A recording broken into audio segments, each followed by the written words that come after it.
Types of testing అన్న concept ని మనం చూద్దాం అండి. అలా టెస్టింగ్ లో మనకు ఉండే టైప్స్ ఏంటి, ఏ టైప్ ని మనం ఎట్లా ఎట్లా వాడాలి అని చెప్పేసి అన్నాను. ఓకే, సిస్టమ్ లెవెల్ టెస్టింగ్, దీన్ని మనం సిస్టమ్ టెస్టింగ్ అని చెప్పేసి అని కూడా అనుకున్నాం. మీకు గుర్తుంటే కనుక black box testing is a combination of system testing plus user acceptance testing అని చెప్పేసి అని మనం అనుకున్నామండి. సిస్టమ్ టెస్టింగ్ మనకి డెవలప్మెంట్ అంతా అయిపోయిన తర్వాత అప్లికేషన్ మొత్తాన్ని ఒక సిస్టమ్ కింద మనం కన్సిడర్ చేసి ఆ సిస్టమ్ లో మనం టెస్టింగ్ యాక్టివిటీస్ ని కనుక క్యారీ ఫార్వర్డ్ చేసుకుంటా ఉంటుంటే we call it as a system testing మాట.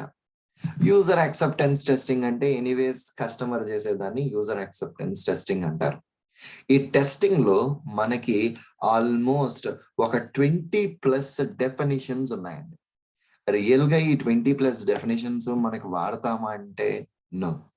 బట్ ఇంటర్వ్యూ పర్స్పెక్టివ్ లో మనల్ని వీటి మీద క్వశ్చన్స్ అడుగుతారు.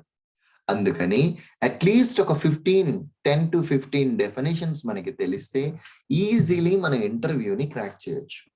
Okay, we can easily crack interview if you know these definitions. Okay, so దీనికోసం మనం ఏం చేస్తున్నాము అంటే కనుక let us see these definitions one after another. Sanity testing కానీ, బిల్డ్ వెరిఫికేషన్ టెస్టింగ్ కానీ, బిల్డ్ యాక్సెప్టెన్స్ టెస్టింగ్ కానీ. ఓకే, ఇక్కడ చూడండి, బిల్డ్ వెరిఫికేషన్, బిల్డ్ యాక్సెప్టెన్స్. ఇక్కడ ఇందాక మనం చెప్పుకుంటున్నప్పుడు కోడ్ డిప్లాయ్మెంట్ ప్రాసెస్ కానీ ఆర్ బిల్డింగ్ ద కోడ్ అని కానీ ఇలా రకరకాల టెర్మినాలజీస్ వాడతారు.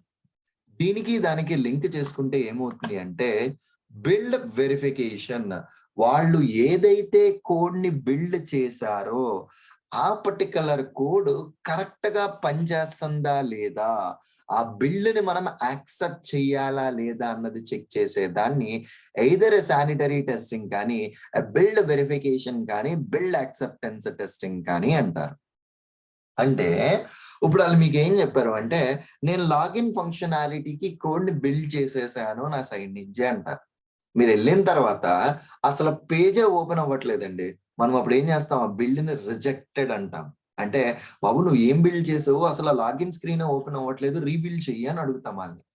ఆ పర్టికులర్ సీనే పోయింది కాబట్టి మనం దాన్ని బిల్డ్ వెరిఫికేషన్ టెస్టింగ్ అంటాం. ఇప్పుడు డెఫినేషన్ చూస్తే కనుక it is a type of testing in which one will conduct overall testing on the released builds in order to check whether it is a proper further detailed testing or not. అంటే high లెవెల్లో ఒకసారి దాన్ని check చేసుకుని high లెవెల్లో పనిచేసింది అంటే in depth level మొత్తం అంతా చెక్ చేసుకుంటాం. అసలు ముందర పేజే ఓపెన్ కాకపోతే ఏ రకమైన టెస్ట్ ఓపెన్ చేస్తాము. సో అప్పుడు మనం బిల్డ్ రిజెక్ట్ చేసుకుంటా ఉంటాం అన్నమాట. Some companies even call it as a sanitary testing and also a smoke testing. But some companies will say that just before the release of the build, developers will conduct the overall testing in order to check whether it is built for the detailed testing or not, which we call it as a smoke testing. So ఇక్కడ ఇది ఒక point అండి.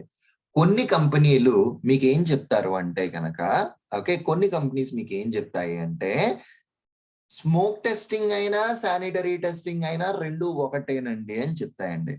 వేరాజ్ ఇక్కడ ఏం చెప్తుంది అంటే కొన్ని companies ఏం చెప్తున్నాయంటే డెవలపర్లు ముందర చెక్ చేసుకునే దాన్ని స్మోక్ టెస్టింగ్ అని చెప్పేసి అని అంటారన్నమాట. అండ్ ఒక్కసారి మనకి రిలీజ్ చేసిన తర్వాత అంటే డెవలపర్ బిల్డ్ చేయక ముందర అతను క్రాస్ చెక్ చేసుకునేదాన్ని స్మోక్ టెస్ట్ అవుతుంది. డెవలపర్ బిల్డ్ చేసేసిన తర్వాత అది కరెక్ట్ గా పనిచేస్తుందా లేదా అన్నది హై లెవెల్లో మనం వెరిఫై చేస్తే అది శానిటరీ టెస్ట్ అవుతుంది అన్నమాట. స్మోక్ అండ్ శానిటరీ టెస్ట్ కొంతమంది రెండు ఒకటే అంటారు, కొన్ని కంపెనీస్ కాదు అంటే రెండు వేరు వేరు. అంటే డెవలపర్ ముందర చేసుకునే దాన్ని స్మోక్ అంటాము, మనం దాని తర్వాత వచ్చేదాన్ని శానిటరీ టెస్టింగ్ అంటాం అన్నమాట. Good enough. ఇది smoke and sanitary testing definition. And then next వచ్చేసరికి రిగ్రెషన్ టెస్టింగ్ అండి. It is a type of testing in which one will perform the testing on already tested functionalities again and again. This is usually done on these situations below. అంటే first ఇక్కడ దాకా చూసుకుందాం. ఏంటది? ఒక్కసారి develop అయిన functionality complete గా మళ్ళా check చేసుకుంటా ఉండడం. ఎలాగా? దీనికి ఎగ్జాంపుల్ ఎలాగంటేనండి, ప్రీవియస్ సెషన్స్ లో రిలీజ్ కాన్సెప్ట్ చెప్తున్నప్పుడు రిలీజ్ ఎండింగ్ లో ఆ రిలీజ్ లో అప్పటి వరకు డెవలప్ చేసిన ఫీచర్స్ అన్ని టెస్ట్ చేసేస్తాం. That's fine. ఫస్ట్ రిలీజ్ అయిపోయింది. సెకండ్ రిలీజ్కి వెళ్ళారు అనుకోండి, అప్పుడేం చేస్తామంటే సెకండ్ రిలీజ్ లో ఆ రిలీజ్ లో డెవలప్ చేసిన ఫీచర్లు ప్లస్ ప్రీవియస్ రిలీజ్ లో ఎన్నైతే ఫీచర్స్ డెవలప్ చేసామో ఆ అన్ని ఫీచర్స్ ని ఈ రెండిటిని కలిపి మనం టెస్ట్ చేస్తాం అన్నమాట. అది రిగ్రెషన్ టెస్టింగ్. అంటే ఇప్పుడు రిలీజ్ 2కి వచ్చేసరికి రిలీజ్ 1 రిలీజ్ 2 కలిపి టెస్ట్ చేస్తాం. రిలీజ్ 3కి వెళ్ళారు అనుకోండి, 3 యొక్క ఫీచర్స్, 2 యొక్క ఫీచర్స్, 1 యొక్క ఫీచర్స్ అన్నిటిని కలిపి టెస్ట్ చేస్తాం.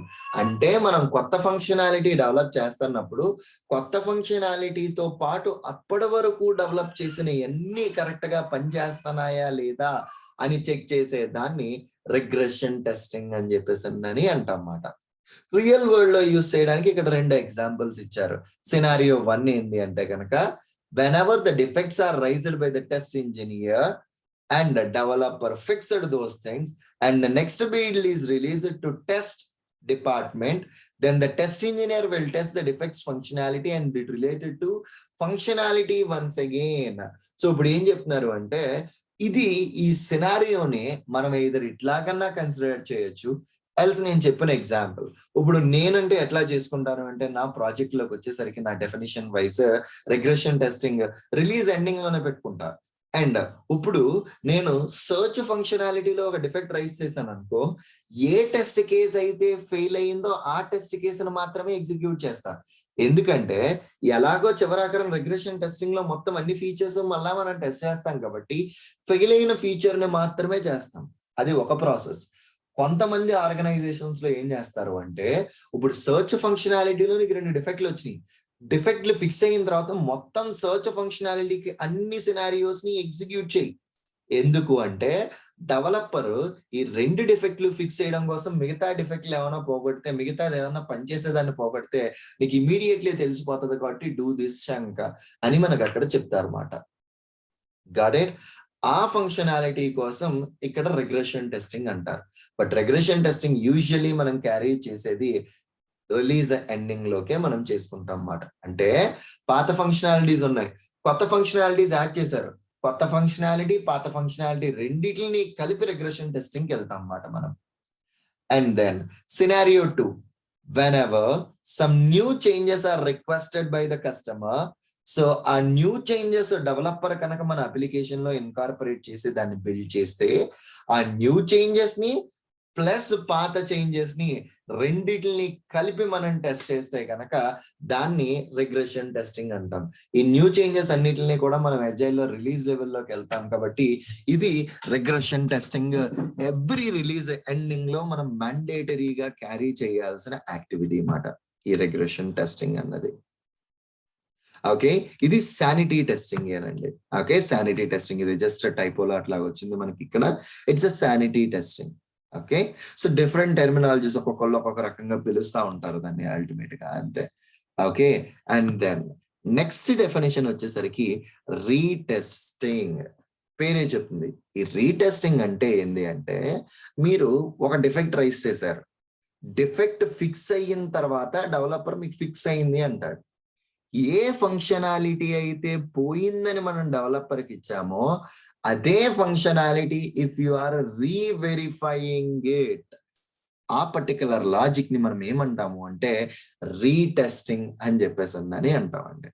ఓకే, నేను ఈ లాగిన్ ఫంక్షనాలిటీ పని చేయట్లేదు అన్నాను, ఓన్లీ డెవలపర్ ఇది ఫిక్స్ అయిపోయింది అన్న తర్వాత ఆ పర్టికులర్ లాగిన్ ఫంక్షనాలిటీ మాత్రమే పనిచేస్తుందా లేదా అని చెక్ చేసే దాన్ని ఈ రీటెస్టింగ్ యాక్టివిటీ అని చెప్పేసి అంటారన్నమాట. ఏదైతే ఫెయిల్డ్ ఫంక్షనాలిటీ ఉన్నదో ఆ ఫెయిల్డ్ ఫంక్షనాలిటీని మాత్రమే మనం చెక్ చేసుకుంటా ఉంటే రీటెస్టింగ్ అవుతుంది. సో మీరు ఒక డిఫెక్ట్ రైజ్ చేశారు, ఆయన ఫిక్స్ చేశారు, ఆ డిఫెక్ట్ ఫర్ సపోజ్ నేను రైజ్ చేసింది ఏంటి అంటే సచ్ రిజల్ట్స్ రావట్లేదు అని డిఫెక్ట్ రైజ్ చేశా, డెవలపర్ ఫిక్స్ చేశాను అన్న తర్వాత నేను వచ్చి నుంచి సెర్చ్ రిజల్ట్స్ వస్తున్నాయా లేదా అన్నది చెక్ చేస్తే కనుక దాన్ని మనం ఏమంటాము అంటే రీటెస్టింగ్ యాక్టివిటీ అని చెప్పేసి అని అంటామండి. Okay, good enough. సో ఇప్పటికి మనం చూసింది స్మోక్ అండ్ శానిటీ టెస్టింగ్ చూసాము, రిగ్రెషన్ టెస్టింగ్ చూసాము అండ్ రీటెస్టింగ్ చూసాము.